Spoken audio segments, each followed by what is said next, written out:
Welcome to Bonehead Weekly. This week's episode is about monsters who attack robots. I did a list of machines in horror films, but I mean, done told you I was foggy before we started the episode. I thought you said you were Foghorn Leghorn because you kept. I done told you. I say I done told you, son. So, monsters that attack machines. I did. No, I said robots. Robots that attack. Wait, what? Monsters that attack robots. Now somebody's going to listen to this because our listenership's huge, and they're going to go write that screenplay and make $1 billion. Yeah, I hope it's at least as successful as Cowboys versus Aliens. I was actually what I was thinking of. Does the robot samurai count in RoboCop 3? Because technically he is a monster, but he's also a robot. So is it a robot on robot crime? Now, wait, when I think of monster, there's genetic, there's a carbon-based life form. When I think of is he self-loathing? Because I mean that would be a form of monster versus robot if he's probably out. And I'm sure there's carbon involved in his makeup. I don't know. What, like Rouge? Yeah. Just slaps on the carbon. So welcome to Bonehead Weekly. Have I already done this part? Yeah, I don't even remember. You did it. So we're going to talk about machines in horror films today. And actually, was this James's? This was James's idea. I actually got really excited about this one. Well, I was watching something, which I'm not going to say what I was watching because I'll talk about it eventually. But I was watching something. I'm like, 4 hours from now, a lot of horror films have a machine that drives the action. Like there's a device. And so I was sitting there, I was watching one, and I hadn't watched it in a while, and I'm like, I never thought about this movie goes nowhere unless this device opens a portal to hell, or does whatever. Like there's nothing. And then I stopped and thought about it. I'm like, there's a ton of movies where there's a machine that's built by a human or built by built somewhere. And that movie doesn't have a monster or have a horror element unless that machine fires up. So is that so can it be a robot? Yeah, I mean, I would. It better be because they're on my list. So can I use it? Go ahead, Chad. Well, no. So I have a question too, because this brought up a question for me. When you brought up this topic, two things came to mind, and I have a question about it. So technically, one is rum, neither has punch or rum. No, shit, I fucked it up. Go ahead, Chad. Is Texas Chainsaw Massacre technically a machine horror film? Because without the chainsaw, Leatherface is just some fat guy wearing a mask. I think he'd pick something else up. Does he ever? Yeah, he never does because it's called the Texas Chainsaw Massacre. But I feel that this is one of those conservative arguments, like the gun itself is not endangering the person who handles the gun. Now, I didn't think about that question. I really thought, Chad, you were going to come with something esoteric like, now let's say it's just a lever. Now, a lever is a simple machine. I was waiting for you to say, when they kill the monster with the boulder that they wedge, that wedge technically is a simple. I was waiting. There's a second follow-up question to this. So technically, Texas My answer, by the way, is Leatherface. It's not the chainsaw, but keep going. Okay, so then his true monstrosity, Chad, is him. It's his mental outlook. It's not really. I mean, yes, he's going to kill and kill again, but really, Chad, what drives him to be a monster is not the chainsaw; it's his own inner workings. But I think the true monster is their shitty barbecue. All right, I'm going to go ahead and say it. It's not that good. Booyah! Sawyer's any second now. TCM Part 2 is going to start. When you hear that shitty 80s music. And there has been instances though where he hasn't had his chainsaw and he's completely inept. He can't do anything until he gets that chainsaw. So that's why I was like, hold on, when are you become the New Jersey Devil? What? He was a chupacabra a moment ago. Are you not? I spelled. And then I realized. I spelled it. I was in a fog. I spelled chupacabra wrong. I realized I didn't know where to put the P, so I changed it to the New Jersey Devil. I'm going to say this out loud. In the toilet. I'm going to say this out loud. Or on your enemies. And it's going to be stolen. Chad, do you think the reason that is that actually the monster is not Leatherface, it's a chainsaw? And that he tries to be a good person without the chain?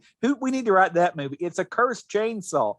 Leatherface don't want to kill them people. He don't want to wear that mask. If you look in part 2, He's really cares about that woman in his own sick demented way. But when he gets that chainsaw, oh, his belly's flopping all over the place. He's ready to kill. Because let's quote the movie correctly.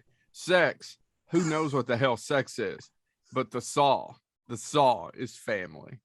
So there you go. That's why I'm saying Texas Chainsaw Massacre might be a machine horror film. I don't know. I'm not there yet. What's your second question? Second question. Is Child's Play a machine horror film? Ooh, I think so. That's a good question. That's a good. I mean, it is. But no, that begs the question though, and I guess that's my caveat. It does become organic over sequels.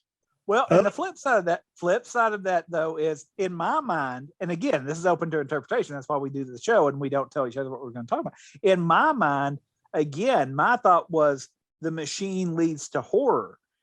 In Child's Play, the machine itself wasn't bad until a bad soul got put in. Gentlemen, you're forgetting the reboot. Yeah, there's no bad soul there. Nope, I haven't. I'll be honest, I haven't seen it yet. Actually, the reboot is better than it has any right to be. I agree with Joe. I want to watch it. I just haven't. Not a fantastic film, but entertaining for 85 minutes. Solid, entertaining 85, and actually much more vicious than the original. And it's all about AI. So I mean, it's the machine. It's not a soul. That's fine. Do you agree? It's more vicious than the original. Yep, it's a darker film. I'm watching Midnight Mass with my wife right now, so I'm a few episodes in that, but I'm going back and catching up on Lovecraft Country, which I'm 2 episodes, or I'm an episode and a half in, and so far I still prefer the book, but it's got a lot going for it. Yeah. So yeah, I was just kind of curious because I think I kind of agree with the argument that Texas Chainsaw Massacre isn't a machine horror film, but I have strong arguments about Chucky, even the first ones, because technically, yeah, it is a soul, but he's a soul in a machine. So what's the best machine monster of all time? Ooh, I think I know the answer. Your thoughts, because I'm going to talk. I think the most popular one would be the Terminator. Yeah. I mean, it's a monster. It's a machine. Well, and it's acting on its programming, right? I mean, it is doing its job. It is. Now, it's not my favorite, and the ones I'm going to bring up are just dog shit. No, right there with you. Yeah. The ones that came and to I mind, like them, but they're bad movies. And that's one of the things that came to my mind was I was sitting there going, these are all movies that I watch and I enjoy, but at the same time, I'm like, these are not. Now, one of them I will defend quite a bit, but matter of fact, I'm going to defend quite a bit, and hopefully y'all don't say too much bad because I'm trying to get the screenwriter to do a show. That being said, a lot of it's really hard to do machine horror. It's a lot easier to go spooky zombie or ghost or something like that, because that you can't explain away. Whereas a machine, you can go just unplug it or whatever. Don't like a haunted house. Why don't we leave? Yeah. Well, I think, and sorry, go ahead, James. But yeah, I think that's one of the flaws with a lot of machine monster movie, where the machine is the horror is okay. If it's not to pick on the Mangler, it's don't go near it. Just don't go. There's no. Yeah, the Mangler is by far the weirdest machine horror film because all you have to do is not use the fucking thing. Leave the building. Here the thing is though, that was going to be my number one. You guys stole it. So here's the thing about the Manglers. It came out in the early 90s from New Line Cinema. It's based on a really, really, really not, it's not as bad as Graveyard Shift, but it's not a great short story by Stephen King. By the way, technically Graveyard Shift could be a machine horror film. Yeah. By the way, flip side of that, Mangler, as I learned from reading his book on writing, is actually basically him fictionalizing working in a laundromat, right? He worked in a laundromat and they had a machine and he wrote it while he was there. It's just they nicknamed it the machine. The other employees called it the Mangler. Yeah, and basically that Family Guy episode with a spooky lamp. That's it. He was there and he wrote a short story about it. Now years later, it became a movie directed by why did I not forget Toby Hooper's name?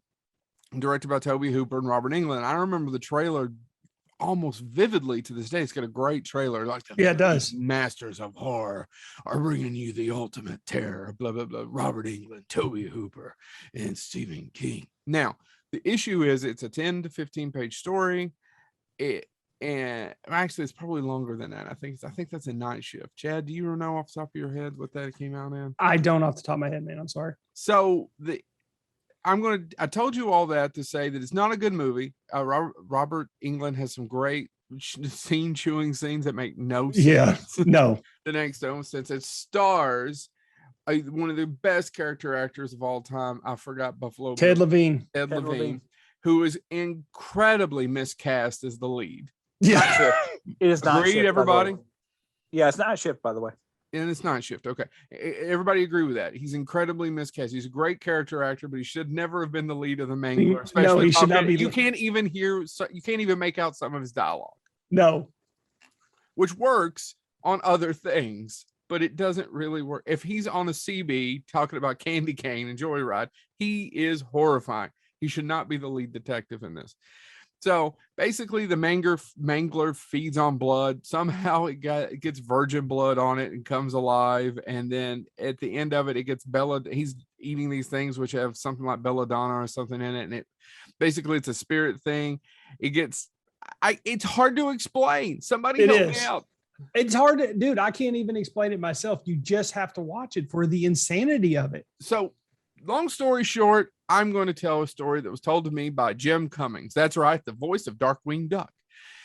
He was the voice of the Mangler. Did not know that. To this day, that's the worst thing he's ever been involved with was the Mangler. I'm going to tell the story that he tells, but after we were off stage, I said, Jim, yes, you fat man. He didn't say this. He was actually nice. He goes, did you actually work with Toby Hooper when you're doing the voice? He goes, I mean, I wouldn't call it work. And I said, well, he has the notoriety of sometimes being on cocaine. He goes, well, that would explain it. So we did all these voices for it. Well, he went to the theater, all that. That's all Jim Cummings for the movie. He went to the theater and he was watching it and he says, it's just as bad as I thought it was going to be when I saw the script and I'm doing it. In fact, it's worse because I kept screaming because I was the only one in the theater, wherever it was outside of LA, going, turn the goddamn thing off, unplug it from the wall, unplug it from the wall. He was screaming it. And the best part of the movie is he's watching the credits and the credits slowly come up and it gets to the Mangler, voice of the Mangler. It says, James Cummings. And he was never so happy that they got it all wrong. Oh my gosh. But I said all that to say. The check made out to the right person? That's what matters. I said all that to say, if you turned on the Mangler right now, there is about 5 scenes I would rewatch right now. I'm right there with you. Yeah. And it's a shit show of a film. It is a terrible, terrible film, but I will watch it for some certain parts that I just find utterly entertaining. And it makes no sense because I watched it a couple of years ago and I really didn't say, why didn't they just walk out of the room? They just didn't walk out. And at the end, of course, the Mangler starts to walk off on its own, and then it starts to explain. That doesn't even explain how it gets back, or that Robert Englund's still running the plant, and how this is making him money. It doesn't explain any of that. No, none of it. But we did get Mangler 2 and Mangler Reborn, correct? Which I have actually never seen. I haven't either. I just feel like it would just be a letdown after the Hold on. So you haven't seen Mangler Reborn? What if the Mangler's in the room with you right now? It wouldn't shock me. I've got some pants that need wrinkled. They got wrinkled. You need them wrinkled. He's got pants that need wrinkled and he needs them now. I want to look like I was getting some action. Yeah. So The Mangler is not a good movie. It's actually probably one of Toby Hooper's worst films, which is saying something because the man made one of the, if not the best horror film of all time. You can never take Texas Chainsaw Massacre away from him. I know people take away Poltergeist away from him. You just can't take Texas Chainsaw away from him. But he also gave us what'd you say? Or part 2. I love part 2. No, it's the antithesis. You're right. It's 180. He's like, fuck it. I'm not making that again. I'm going to do a 180-degree turn. And then, pissed off. Only 2 people can say that. Toby Hooper and Sam Raimi. Yeah, that's true. That's absolutely true. I'm not making that again, although I'm just going to remake it. So Toby Hooper, by and large, I'm a fan. Made a lot of turkeys, and a lot of them aren't as bad. Although I will say the Mangler is pretty. It's shot nice. Yeah, it is. It's wonderfully shot. There's a lot. If you're in the gore, according to some of the producers, Toby was too much actually into the gore and not so much into the plot. It's a movie about a possessed ironing machine, industrial ironing machine that kills people. Ironing machine that kills people. Who's next? Machine. James, you mind if I go second? Since go by all means. This is where you tell him, "Fuck you." Mangler was close to number one for me, but I'm going to do the other number one, and it happens to be Stephen King. We have to talk about Maximum Overdrive. It's the ultimate. Love Maximum Overdrive, but it's such a bad movie. Sweetie. The machine just called me an asshole. This movie is awful, but incredibly quotable. And it honestly, it's terrible. It's entertaining in its terribleness. I mean, that's all there is to it. It's one of those rare exceptions where you're going, this is a piece of shit. I can't stop watching it. You know the scene that scared me as a kid, and then immediately, even as a kid, because I was really easy to scare as a kid. And before you tell me, let me guess. So you go ahead with your story. When I was a kid, I never did horror films, but my brother is on TBS or something. My brother said, "Oh, we gotta watch this. I want to watch." And it was probably the first time it aired on TBS. I was still really young. And for some reason, he was like, it's about trucks that move around. And he more or less convinced me it was Night Ride, is what he tried to do. And I was like, oh, okay, well, we'll watch it. And there was a scene that honestly scared the living daylights out of me. And I was easy to scare as a kid. It was, I mean, literally, it wasn't hard at all. And it would stick with me for days. But this particular movie, after this scene happened, I literally went, wait a minute. And I was not scared by the rest of the movie. And it had no effect on, like, Maximum Overdrive was probably a horror movie I could watch because it was so ludicrous. And I was entertained, by the way. But it was, even as a kid that was the easiest kid to scare, it had no effect on me after this scene. Even though the initial scene, I was like, what the? But then I was like, wait a minute, that wouldn't work. And I was fine. Go ahead, Chad. You want to guess it? Oh, man. It's one of two things. I'm going to just go for the easy one and say, is it the steamrolling scene? No. Is it the gas station scene? No. The gas in the eye? Oh, what is it then? Drive-through. Where they're at the drive-through and the drive-through starts going, humans here, humans here. Oh, really? Is it the voice? That scared you? Here's why it scared me, because I was like, well, where would you hide? There's microphones everywhere. And you know why it automatically unscared me? This is literally, I was probably 7 or 8. I mean, I was young. It literally dawned on my head. I was like, wait a minute. There's no vocal cords. Like a truck, you could, in my mind, it was, just power steering, and if you could manipulate that. But there's nothing to a speaker that you could manipulate that would make a human voice unless there's input into it. And immediately, even at 7, I was like, okay, this is just a stupid movie. And I had fun with it. It's probably the first horror movie, quote unquote, that I watched that I made it all the way through without getting freaked out after that, because I was like, wait a second, this is all ludicrous. Even at 7 or 8, I was like, I'm not afraid of any of this now. Because that one scene, but it wasn't, I mean, it's been a long time, but that scene, humans here. I was like, oh, no, that did it. But it was also, like I said, so ludicrous that even 7, 8-year-old me was like, meh, okay, this is fun. See, knowing James, I really thought he was going to say it's the scene where the gas gets thrown in the guy's face. I thought that was going to be what James said. Dude, I drink Diet Mountain Dew every day. It's pretty much the same thing. That's true. But no, yeah, that the soundtrack, everything about that movie makes you want to hate it. But when it's on, hold on, not the soundtrack. It's got a great AC/DC soundtrack. No, I'm talking about the murder scenes. Whenever that, no, it's a blatant Hitchcock Psycho ripoff that just is awful. Yeah, but yeah, I mean, and it has some great scenes in it. But man, yeah, it's the true. I thought. You said Terminator, but in terms of me, when it talks about machine horror, it's the antithesis of a machine horror film, because it's literally every machine on Earth trying to kill you. For no good reason. I mean, what are they really going to get out of it? Oh, we control the planet, but now we don't have any way to pump us full of gas. Exactly. What purpose does this serve? What purpose does this aliens possessing all these machines? What is the end game here?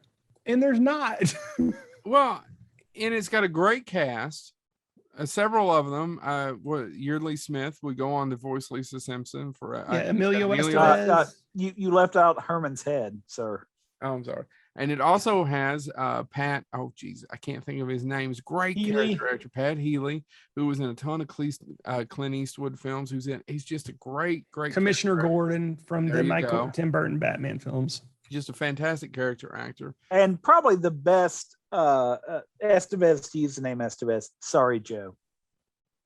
Joe Estevez, not Joe Lewis. Screw you. Oh, what? I don't give a shit. Sorry, Joe Estevez. Or not. Sorry, Joe Estevez, but I prefer, your nephew. Sorry, if Joe Estevez is a fan, I apologize. I don't know why you're watching our podcast. Go make Warwolf 2. Anyway, so yeah, that's one of those Dino De Laurentiis. It's also got a great trailer. I have the poster for it, which is amazing. It's got him. It's got Stephen King with like doing a puppet thing. It's fantastic. Love that trailer. Stephen, if you have seen it, right? Oh yeah, it's where he's completely cracked out of his head. He was on cocaine at the time, right? Right. Yeah, he was on cocaine the whole time, and the other thing about this, it was his last and only directed movie, and he admittedly not only was he high on cocaine, he didn't want to have any contact with the actors. He only wanted to be with the machines. Yeah, that's all. It was fun.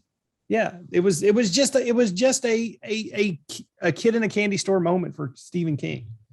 And by the way, I bet it was fun driving the big green goblin truck and doing. I bet that was just, oh my God, you can make it do this, and then we're gonna blow that shit up. I bet it was hilarious. Yeah, I mean, no, it had to have been fun. Yeah, at that time, but of course, the end product did not produce anything. But it is a classic, regardless of what you say. People love that movie. People love that movie. The guy that played Joey. I can't remember his name. The big guy, the Pat, whatever son of the or son or nephew or whatever. Remember the big guy? So he does conventions now. I met him at Harlan Haunt Fest 2 years ago. He goes around. There's a guy, and we added on social media. There's a guy that rebuilt the truck, and he'll go around with the truck, the Green Goblin truck. By the way, looks amazing. I mean, if you wanted to build it right, to have it right over here, I'm sure it's cool. He goes to conventions. They do photo ops. People love that movie. That's amazing. Yeah. So James, what do you have? I want to talk about a movie so this is what actually made me think of this topic. Because I was watching this movie, and to be honest, the machine part of it, I didn't remember until I rewatched it. I hadn't seen this movie in probably 10 years, but I quoted occasionally. And then I was watching it, and I was like, the reason it spawned this idea in my head was nothing happens in this movie if the machine doesn't work. And so the movie itself is, it basically is about a machine that harnesses souls and traps them and then forces them, and it's going to open a portal to hell. And I have seen this movie several times, haven't seen it in about 8 years, and I rewatched it. I'm like, I had totally forgotten that's what this is about. It's 13 Ghosts. The 13 Ghosts. Yeah. I was rewatching it, and I was like, and if you haven't seen the movie, you should. It's fun. I don't think about it too much, but it's fun. Mm-hmm. Matthew Lillard, F. Murray Abraham, Tony Shalhoub. Anyway, but the house itself is a machine, but when they see it, it looks like an all glass house. There's even the line, first rule, nobody throws stones. But it's an all glass house, but there's things carved into the wall and all of that stuff in the glass. And you find out later it's to keep the ghost controlled and all that stuff. But ultimately, the entire house is set up to where certain doors will open at certain times. And at one point, the 13 ghosts will be held in one area, and there'll be a human sacrifice in the middle of the room. But the entire house itself is a machine. Mm-hmm. And I was watching, and I was like, I had totally forgot about that plot point. I really had. It never even dawned on me that the entire house is a machine. And that's what made me think about this topic for an episode, because I was like, ultimately, yes, the machine is built by somebody, and there is this goal of doing X, Y, and Z, but this machine itself exists for the sole purpose, and I forget what it's called. It's the Oculus Infernum or something. Mm-hmm. But it's meant to open the eye of hell. And I was just in my mind, I was watching it going, and that eye had pink eye. Well, in my mind, and it's cool though, because if I was reading it in a book, I would actually probably go, well, that's weird, right? Because my mind would automatically want, well, now I want the author to explain oh, here's where they found the plans. It was in this ancient book written by a madman. The movie doesn't do any of that because all it has to do is say, look at this weird spinny thing. And we're going to trap kids inside this later on as the floor spins and all this stuff. And I'm like, okay, yeah, no, I'm down for the ride. And it's one of those rare occasions when movies do certain things that books can't get away with. Because if it was a book, I'd be like, wait a second, you're going to have to define the machine better for me. And a film, I'm like, okay, that's moving, so that's doing something. So we got that going for us. 13 Ghosts is not a flawless film, but I was like, the idea of a machine built by a man opening a portal to hell isn't interesting, because the entire time, spoiler, it's done by his uncle, who's played by F. Murray Abraham. So, his uncle. Oh my God, I hadn't seen it. His uncle Cyrus has spent his entire career trying to build this machine to open a portal to hell. And in the back of my mind, who wants that?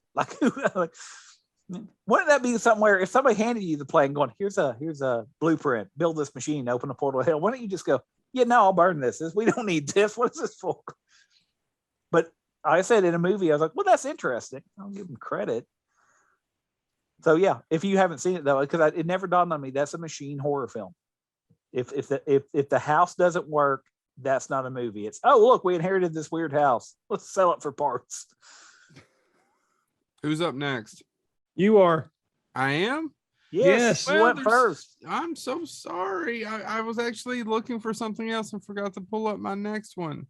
Who you ready, Chad? You go, you skip me. Sure. I am going to go full on crappy 90s films. Horror films. Are you going to take the other one I was going to do? And if we're talking about really bad horror films from the 90s, you don't get more cornier than Ghost in the Machine. It's in the title, guys. Was that going to be the one? No, I'm actually torn between two for my next one, so I'm glad you took that one. That one's directed by what's her face, who directed Freddy's Dead, right? Rachel Talalay. Rachel Talalay directed one of your favorite movies. Yeah, Tank Girl. Yeah, this is one of those so no, I mean, it's, oh man, if you watch it, it is every cliched 90s horror film trope. It is just terrible. There's even a bad VR scene in it. And it's, so if you don't know what it's about, it's all about this serial killer who is going on to his next victim. He dies in a car accident. He's getting an MRI done. There's an electrical storm, and for some reason, lightning hitting an MRI machine instantly gets your soul sucked out of your body and into the power grid, which allows him to possess multiple machines. Did anybody do like a peer-reviewed study of that? Oh man, and there's the I would even want to think about what the IRB process would look like. Thanks. Anyway, keep going. No, I mean, it's just you should watch it just for the sheer fact of they got the whitest white kid ever to try to act like a gangster. Yeah. A 90s rapper. Oh, it is so terrible. And I mean, and it's, you have every type of machine killing people. You have a pool. Try to the thing that closes over a pool to keep the leaves out. Kill somebody. You have a electric. I mean, every machine you can think of kills somebody in this. That stars Karen Black. I mean, Karen. Indiana Jones. Yeah. So that lady. Yeah, not Karen Black. Karen Allen. Karen Allen. Thank you, James. Jeez, I thought one of you was an Indiana Jones fan. And I'm blanking on the hero of the film. He's another. Oh man, why am I forgetting? I honestly can only remember the death scene of the villain when he's in the car accident, laughing as he's dying, as he's going through the accident. He's technically not dead in that scene. It's when he gets to the MRI and is struck by lightning and his soul is sucked into the MRI. Peer reviewed. Chris Mulkey. Chris Mulkey is the lead. Don't know. So you would, if you looked him up, you go, oh, it's that guy. Well, yeah, that's a shitty one. I'll give you another. Let's follow up. And this one, I don't know. I'm going to ask you. It has machines in it, but technically, those machines are controlled by aliens. Let's talk about Virus from 1999. I have avoided Virus, so go ahead and talk about it. Why did you avoid viruses? I just could not get. I was like, you got a vaccine. I've never seen it. It was just one of those 90s horror films where I saw the trailer and I'm like, I have no desire to see that. Okay, it's not good. Yeah, it's based on a comic book, right? It's based on a comic book by the same guy that. Hold on, I'll tell you. And what Joe's looking. If any of our few viewers come up to me and say, "You skipped Virus, but you watched Ghost in the Machine," and I'll say, "Fuck you." In all fairness, so to our viewers, that's actually his standard greeting. It's yeah. Sir, everybody thinks I'm the mean one, but Sir, welcome to McDonald's. Can I take your order, Chad? Fuck you. You want a hot apple pie with that? All right. Yeah, we've been kicked out of a lot of McDonald's. Yeah, Chuck Pafar, who wrote, who's one of the writers of Darkman, actually wrote the comic book and wrote the screenplay for that movie. He actually also wrote a comic book that I quite enjoyed. That John Carpenter said that's what he would have done for the sequel. He wrote the sequel to The Thing comic book form, and it's actually pretty good. If you ever get a chance to check it out, I have it here in the basement somewhere. So Virus is directed by one of those guys that came from Cameron, who did special effects and all that. You guys remember this? Everybody would get their shot. You know what I mean? There's about a 10-15 year period there where these special effects whiz would get their shot at bat to direct a movie, and he directed it. Stars Jamie Lee Curtis and one of the forgettable Baldwins. But not Joe Estevez. I think no, I think it's Adam Baldwin. I think it's and Donald Sutherland. And basically what it is this crew, they are out and they find the ship. They're going to, and it gets. No, it's William Baldwin. Hey, we got backdraft out of William Baldwin. Oh, who the fuck is Adam Baldwin? Is he the cousin that isn't actually a Baldwin? I thought Adam Baldwin was that's Firefly, right? Firefly, yeah. So you take that back. All right, fuck William Baldwin. Daniel Baldwin is who we're looking for. I like Daniel Baldwin in Vampires. Oh man, you can't argue that one. And we do like Harley Davidson in the Marlboro Man. I do like Harley Davidson in the Marlboro. That, oh god, that's a bad movie, but yeah. I enjoy it. So enjoy it. And yet you'll sit here, and by the way, people, he'll sit here and talk about Harley Davidson and Marlboro Man, but he'll sit here and shit on Willow and Goonies. Willow. It's just boring. I don't know. I didn't get attached to it as a kid. And Goonies, I just rewatched, and you completely agreed with me of the plot holes in Goonies. Oh yeah, the whole plot holes make no. The movie makes no sense as an adult. No sense. It bounces like a ball. I still love it. And by the way, I'm looking at a still image of Virus, and there's like a guy who's completely covered in different wires and stuff. Yeah. That looks pretty cool. It's not a bad movie in the sense of it's not unwatchable. I would put it up there about 2 shades below Leviathan, which is another movie that has a great cast that just doesn't come together in the third. Actually, Leviathan's written by David Peoples, who wrote on Blade Runner and wrote Unforgiven, by the way. I always find that fascinating. So I wonder what didn't just work out, right? What didn't translate to screen. But Virus, you guys accept that? Well, since Chad hasn't seen it, James, what about you? You've seen it. James? Yeah, I mean, that's fair. It's a machine that, they're machines basically, though, possessed by aliens. Yeah, but I mean, they started. For lack of a better way to phrase it. Yeah. It's an alien that takes over machines and attacks them. Jamie Lee would later say that this movie got delayed several times and it was a huge budget. And of course, it didn't work out for anyone involved. But she would have said the outfit where she's in, it's like an orange survivor outfit. If only they like, and I'm quoting, well, I'm misquoting, but I'm getting the gist of it. Basically, they didn't show her tits enough. Like it wasn't tight fitting. It looked bad on her. And she was like, if anybody, and this is the woman saying this, we would have sold more tickets if they'd have just got a better costume. But I don't think it's a terrible movie. It's not good. Yeah. All right. Who's up next? James, go. Yeah, I'll go with one that, and I dream that one day we'll be able to get the screenwriter on our show. So if y'all are going to say bad things about this, we've talked about this movie before. It is one of the a movie that I love. It's Event Horizon. The core. I will never shit on Event Horizon, James. It's one of. I agree with you. I love Event Horizon. But the core, the machine in that film drives the horror, and quite frankly, the way they visualize that core is a creepy set piece. I do prefer Sphere. It's Paul Anderson's best film. Ain't it is saying much, right? but it's it's flawed. I always feel like that's another one of those flawed third act things of bringing it together at the end. But in defense of him, there's a longer cut that does not exist out there. Correct, guys? Yes.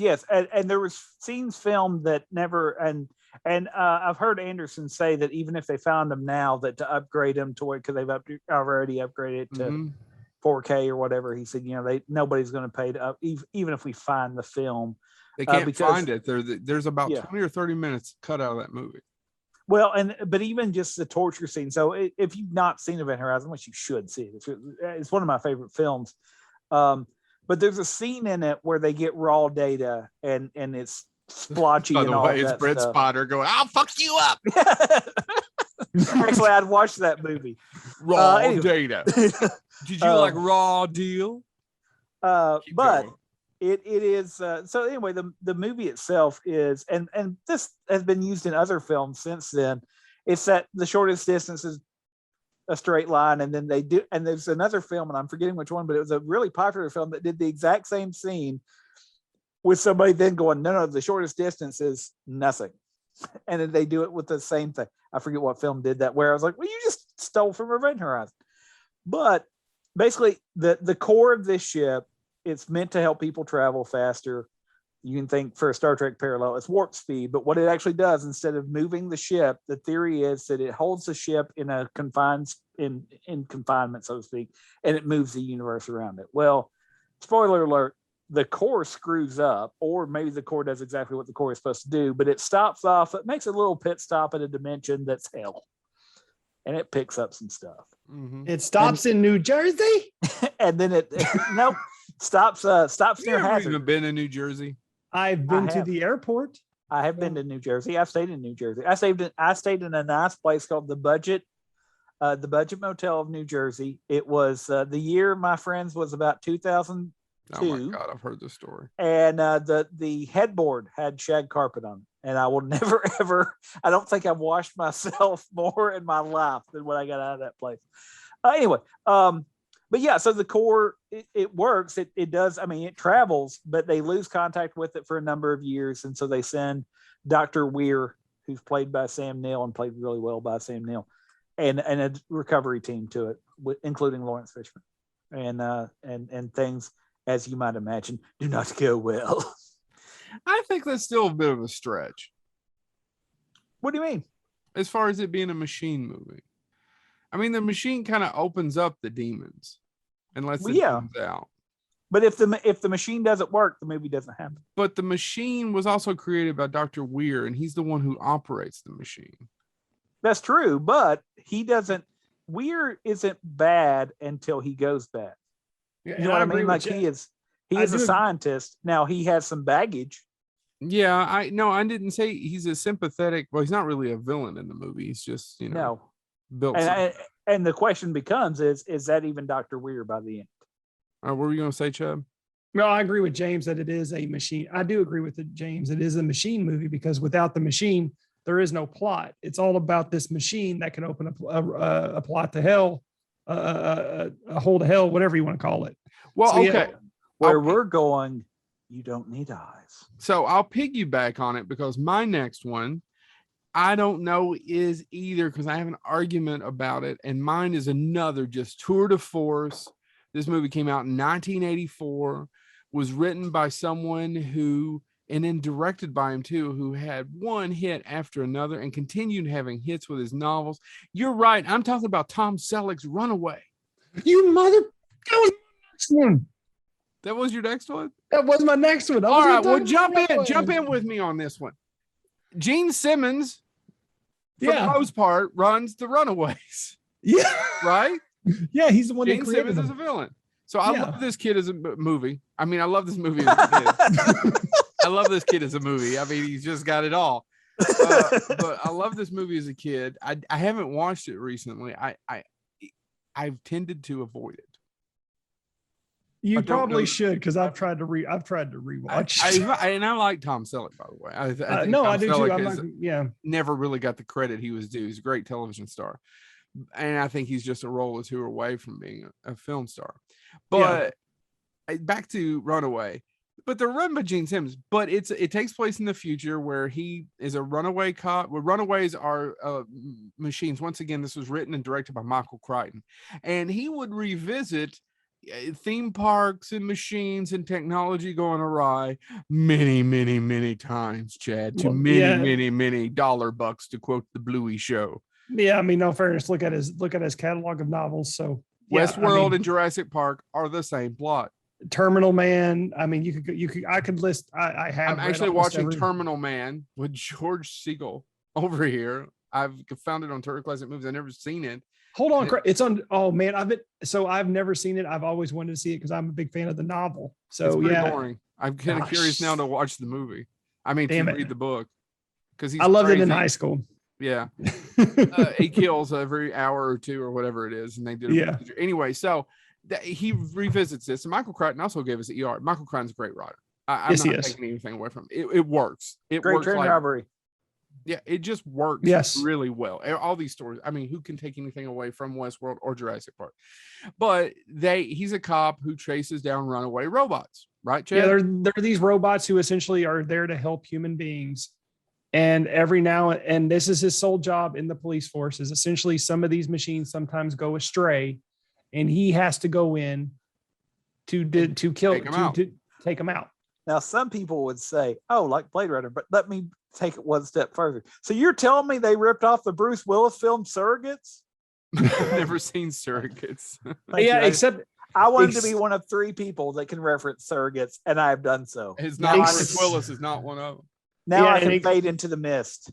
All of that, and it's just like Blade Runner, except instead of human beings, you have these little black boxes. Yeah, they don't quite. Yeah, they're not quite what you'd think. Gene Simmons is the big baddie, and he's trying to. I don't even remember. He's using like a magical bullet that can chase people down and shoot them. Yeah, exactly. Right? Yeah, and he's trying to take him out. So that's when I was researching this, I told you I was going to go to the bottom of the barrel, and obviously Chad decided to do the same thing. We didn't know we were fucking around in the same barrel. And I'm not joking. When James said, let's do machine horror, it was the first one on my list. So I'm glad you were talking about it. But Gene basically is making some of those go crazy. Is it still machine horror? I guess it is. It's still the machine. Because technically Maximum Overdrive gives us a lame ass explanation at the end that we went through, or at the beginning, that we're going through a cloud, and then one of our satellites takes out an alien spaceship, and it all kind of ends, right? Yeah. And it's the same thing with Event Horizon. If you don't have the machines, you don't have a plot. So yeah, it's machine horror. Well, it's not even really machine horror. It's machine action. It's just, there's some dead people in it. I don't know. I was pretty traumatized by that mustache. All right. Sorry, I took that one. No, that's okay. So I have a backup. I actually had 2 backups. The only reason I was not using these is because we mentioned these in previous episodes, but we've mentioned Mangler and Maximum Overdrive in previous episodes. So I'm going to do this one. Same thing. What happens if you have machines that suddenly go berserk for no reason whatsoever, and you're actually on another planet? Screamers. Yeah, I'm glad you did it. Because I think, man, I haven't watched it in a while. That movie is glued together by the plot and Peter Weller.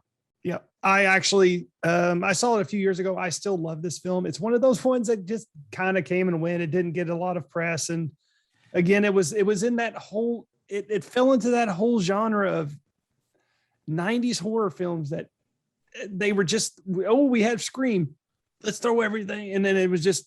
This kind of got lost in the shuffle. And it's low budget. It was made by a low budget filmmaker. That's what I'm curious about. I haven't seen it in long. Is that streaming anywhere? Not that I'm aware of. It's a good movie. It really is. If you're into science fiction, if you're a fan of Peter Weller, I think that would probably be one of his last films before he just left the business to go study art. Right? Yeah. Yeah. So, but it's also got Jennifer Rubin in it. Yeah, and it's the director is Christian I'm gonna butcher his name. He's from Canada, Christian Duguay. I mean, he's directed things like The Art of War with Wesley Snipes and Boot Camp, a Live Wire. He actually directed all the Scanner sequels too. Yeah, but Scanners 2 and 3. But no, and what I'm hearing is Screamers is his best film. Yeah, we should get him on the show. I would love to talk to him. He also did The Assignment with Aidan Quinn, Donald Sutherland, and Ben Kingsley. But so Screamers is all about they're on this planet and they're trying to fight these machines that go underground and they kill people. And right before you kill them, right before you're killed, you hear the machine make this loud scream from the blades. And that's why they're called Screamers. And it's all about them trying to hunt down these machines on this planet to protect them. It's a mining planet. They're trying to protect the industry. Civil war between the guild and it's a trope. As we've talked about before, and I mentioned it before, but if in the story, we should say, and the movie tries to allude to it, and if you know the story, you see it. But one of the things that happens in the story is that the machines, by the end, you start to realize they're getting ready to head toward their own civil war because they're differentiating from one another, and that's actually how it ends. War is natural, so to speak. And credit where credit's due. It's based on a short story called Second Variety by Philip K. Dick, who also gave you Do Androids Dream of Electric Sheep. If you're a fan of Blade Runner, that's what the book's Blade Runner's based on that book. Or A Scanner Darkly. Yeah. And it's also got a screen. It's also adapted by Dan O'Bannon. Yeah. Whom we've talked about on here many times, who wrote Alien, who was a huge fan of Philip. Mostly known for Dark Star, of course, but nothing else. Nothing else. Didn't write. But when you talk about machines, this was the second on my list that came up. I'm like, good one. That's actually a bottom of the barrel that's really good that nobody remembers. Yeah, and if you haven't seen Screamers, check it out. There has to be a way. What, James? See Screamers. You should see Screamers. Yeah, it is absolutely. Effective. It's low budget, guys. Just preparing you, but it's good. Now it's not low budget. It's not Cemetery Man. I haven't seen Cemetery Man in a long time. You can see strings. And by the way, they weren't even trying to hide them. I love Cemetery Man, but there's an entire scene where you see the rope tied on. They didn't have the budget to get. They didn't have the budget to even get low visibility fishing line. It's obviously there. But anyway. James, what do you got? I want to talk about one that somebody recommended to me, and they recommended it to me because we've actually talked to two people that worked on Chopping Mall. I don't want to talk about Chopping Mall. We've talked about Chopping Mall before. We've talked to the director. Yeah, we've done two. We've talked to two people that worked on Chopping Mall. That's right. Memory serves. Now that being said, so we've done that, and it just so happens somebody turned me on to a film, and they said, "Well, if you like Chopping Mall, you totally need to be aware of the film that could be its lost sister." And I said, okay, sure. And they said, "Oh, it's a great movie about an elevator that kills." Directed, written by, I think he even does the music for it, Dick Maas, M-A-A-S, The Lift. Elevator. There's like three movies called Elevator. Yeah. 1983, The Lift. Now, The Lift, the tagline for this movie is, and it's a great tagline because it's going to tell you right what the movie's about. Take the stairs, for God's sakes, take the stairs. We should do the boathead version of that. Take the stairs, fatty, for God's sakes, take the stairs. So this is a technology gone awry movie, but the twist, a little bit of a spoiler, but is that they start to use, and this has been used in several science fiction films since then. They realize that the human brain is quicker than any computer, right? Which is true. Doesn't always function as well, but so this company has started to use some human tissue to make their computer chips faster. Well, one of them gets installed in this elevator. And the elevator the building gets struck by lightning or something happens like that. And there's 4 people on the elevator at a time. Well, they almost suffocate. And then they effectively force a reboot of the elevator. The doors open, they get out. But as time goes on, it keeps getting worse and worse and worse. And by the end of the movie, the elevator, the lift, has started. Is this a German film, James? Yes. Yeah. Well, I was going to say, hold on. Don't ruin my spoiler here yet. But I'm so sorry. It's a Dutch film, actually. It is, by the end of it, it has started to develop its own organs. Like it has started to rearrange itself so where it can survive. And so you get this great scene where they open it and they effectively find this heart, but it's computer chips and it's growing other stuff around it to protect it. Now, that being said, like I said, some people argue it's a sister film, a long lost sister to Chopping Mall. And you can see that it definitely has that wacky 80s vibe to it of horror and technology and all of that stuff, like some of the other films we talked about. However, Dick Moss eventually remade this for an American audience. It was released in theaters originally as Down, then re-released on DVD as The Shaft, which starred Naomi Watts and was her first horror remake before she made The Ring. There you go. So she did 2 horror remakes in quick successions, and somehow The Ring got more attention than The Shaft. But The Shaft got the Shaft. Because you got the gold mine. But anyway, if you've never seen The Lift, it is, I mean, if you like wacky 80s horror, I mean, there's a scene where, I mean, this is terrible, but it's definitely an 80s horror scene. The elevator tricks a blind guy into just walking into the shaft. Like, it pretends to be there and open, and then it lets him walk into the shaft, and he obviously dies. And the poster for it is classic 80s too. It's a little girl holding like a teddy bear in front of an elevator. And there's a hand in the bottom. Yeah. And there's also another one that I like where it's a man in a leisure suit and his head is trapped in between the doors. I mean, it's a 1983 horror.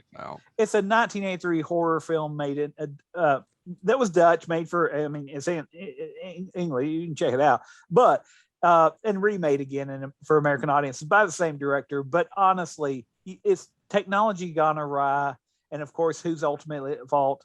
Humans, because we tried to put our DNA and make computer chips better. So, The Lift. By the way, real quick, you can see Screamers on Shudder. Oh, good. I still have Shudder. I need to. Yeah, me too. I need to watch it, and then I'm probably going to cancel it briefly. I'm not anti-Shudder. By the way, Shudder, if you want to sponsor us, I'm not anti-Shudder. I've got so many streaming services, I can't watch them all. I agree. I just got HBO Max and watched Malignant last Friday. I watched Malignant. You're either on board or you're not. Yep. I've watched all. I was on board. I've watched all of Aqua Teen Hunger Force now. I've watched all of Squidbillies again. Basically, HBO Max is now how I'm doing all my Adult Swim. All right, guys. Any not honorable mentions? Any other ones you want to talk about? I've got one, but you all go first. No, go. I've got a I believe it's from Japan. Tetsuo the Iron Man. Yeah. Have anyone of you all ever seen this movie? I've never seen it. So a businessman accidentally kills the metal fetishist, who gets revenge by slowly turning the man into a grotesque hybrid of flesh and rusty metal. And it's all about this man who's slowly becoming a big heaping pile of metal. I don't know how I got my parents picked up a VHS copy of this. It said Iron Man on it, so I'm assuming they thought it was a superhero film. And it was in black and white. You're not the Mothman. You could be the Mothman. One of the most disturbing scenes of the movie is so the man sits down, he's with his girlfriend or something, and they start to make love. And then it just shows an image of her on top. And then all of a sudden you hear, and then all of a sudden their blood splashes out the back.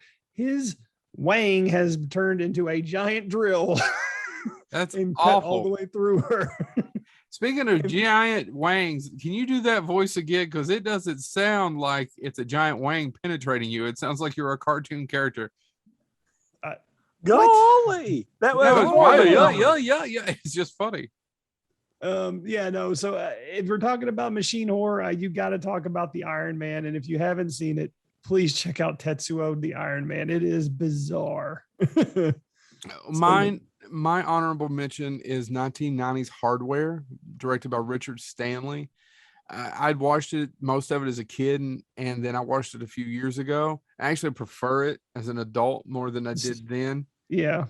And the reason being is because when I watched it as an adult, or I don't know, it wasn't that many years ago, I just realized how much he got away with.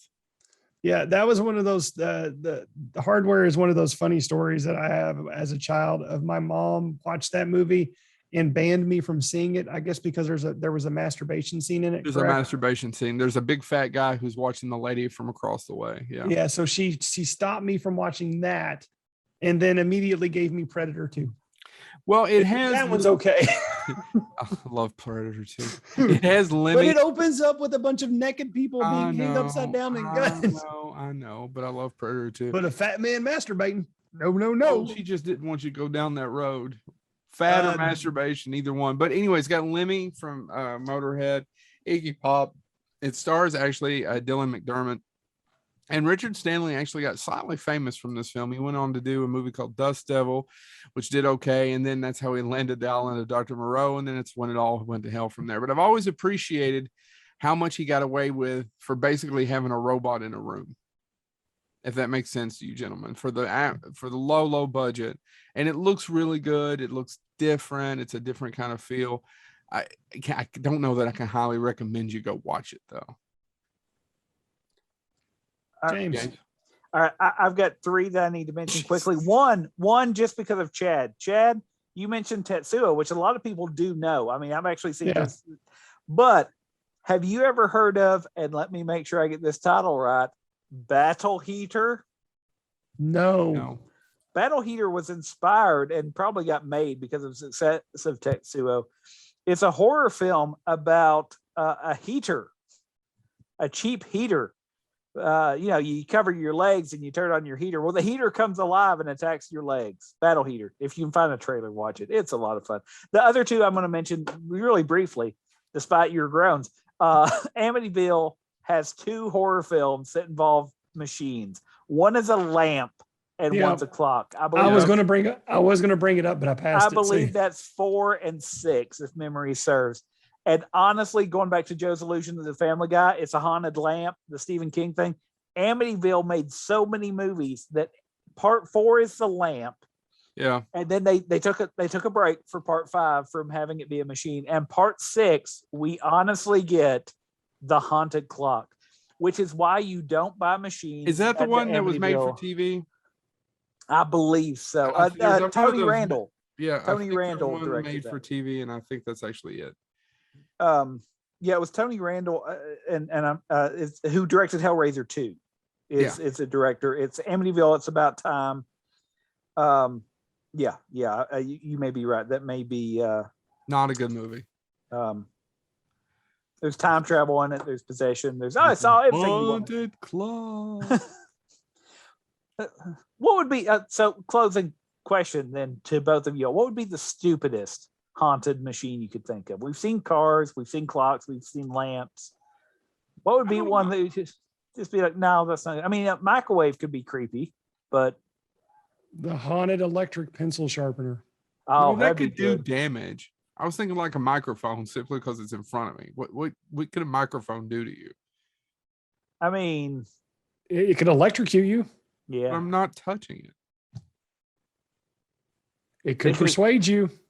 To persuade it, that is one jive talking microphone, sir. That is one silky smooth. I mean, fucking. You may look blue on YouTube. Mine glows red and be like, "Ooh, touch the red light." Oh, in the cases of Chad, I mean, you could argue that it could figure out how to dim its lights and somewhat and have a hypnotic effect. Did I just write a movie? Did I write a movie? Can we do that movie? No, I can't write that. I mean, I could write it over a weekend, but I'd be so mad at myself. I don't know. There's so many bad ones. And what's it like to still have dignity? Well, I don't know that I have dignity, but I mean, and Stephen King's done several of them. I mean, he even there's a story called Word Processor of the Gods about a word processor that makes things kind of come true. I mean, people have done that with typewriters before as well. That's an old trope. Wasn't there's I want to say Scientology. Asimov. No, Asimov didn't do. Oh crap. Harlan Ellison. No. Harlan Ellison created George Lucas's Scientology. L. Ron Hubbard. L. Ron Hubbard even has a story along those lines that has nothing to do with Scientology. When he was writing straight science fiction. Well, so, the thing is, we've been afraid of machines. We're still afraid. We're afraid of AI now. I mean, just like you were talking about Child's Play earlier, we're afraid of that as well. I mean, we're afraid of things that can do things better than us. Well, and that's an excellent point. I mean, one of the early horror films we don't view it as horror, we view it as folklore now. But John Henry, right? Mm-hmm. John Henry is a man that is beat to death. I mean, he wins, but he dies because a machine has made him obsolete. Yep. And so, which is a fascinating story that story even got saved by society, right? Because he was African American during a time that was deeply racist, and yet that story is so compelling. Yeah, it got passed on. So there is something about Man versus Machine that is horrific. Yeah. Well, guys, I think that's about it. Unless anybody has anything else to add.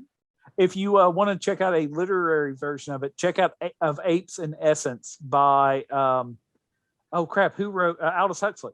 Aldous Huxley wrote a book, and it's actually about how apes would kill us off, except in the future it's kind of like Planet of the Apes, except they can't work our machines, so they keep us alive and enslaved to work machines. So if you want a weird take on what we're talking about with Planet of the Apes, check out Of Apes in Essence by Aldous Huxley. And there you go. And we didn't even talk about the Matrix either. All right, guys, thank you all so much. This has been Bonehead Weekly. Watch out for your electric pencil sharpener. My hairdryer mocks me.